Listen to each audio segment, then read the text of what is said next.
A small community gathered in a church in northeastern Thailand on Tuesday, their voices once raised in anxious prayer for a son who had been taken away in a war that was not his own, now erupted in triumphant song and applause as they celebrated his homecoming. Watchara Sriaoun stood on stage before a group of more than 150 people from his community and thanked them for their unwavering concern and prayers for his safe return. He, along with his younger brother, left their hometown in 2020 in search of work to help support their family.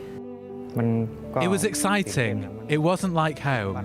But there was also fear because I knew the country was still at war. Still, I had to go. I wanted my family to have a better life, and I wanted my daughter to get an education. Watchara worked on a kibbutz, farming avocados and potatoes. In his free time, he played ping pong with friends, a place where he said he found happiness. However, everything changed on October 7th, 2023. That morning felt like any other, he said, despite receiving alerts on his phone. As Watchara headed from his sleeping area to the bathroom, he barely made it inside before encountering a group of men clad in body armor, enough for him to realize they were not Israeli soldiers.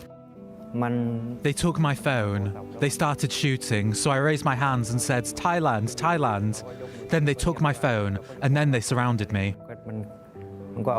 He was taken captive soon after, but preferred not to share further details on how he was moved into Gaza. Recalling his time in captivity, Watchara said he survived on cheese, tomatoes, cucumbers, and occasionally rice. Some days there was enough to eat, other days barely anything. Water too was unpredictable, abundant at times, scarce at others. Communication was limited. He relied on hand gestures to signal when he was hungry and tracked the days using his wristwatch and a piece of paper he had received from Hamas. Despite the ongoing conflict, including airstrikes, Watchara said he didn't hear the loud sounds or bombardment during his captivity. The hope and strength shared among Watchara and his friends, fellow Thai hostages, along with the thought of his family is what kept him going.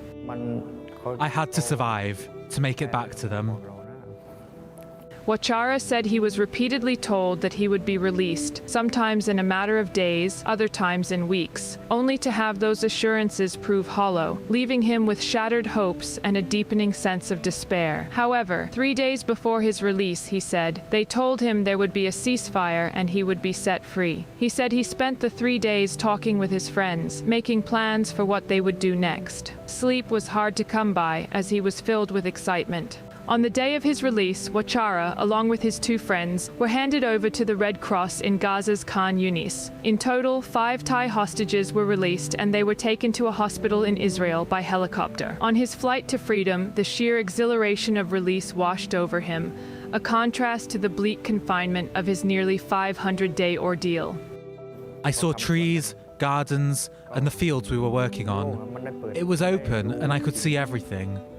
Before, I was confined to a room, so it felt strange.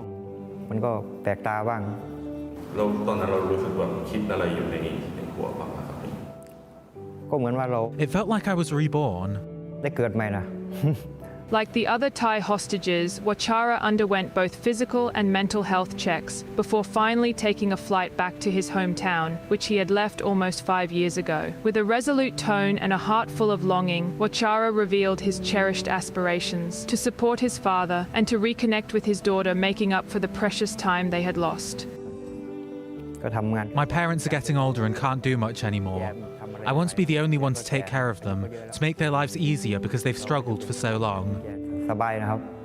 As twilight descended upon Watchara's village, a stage burst into life with a kaleidoscope of colors and sounds, the air pulsing with the infectious rhythms of northeastern Thai melodies.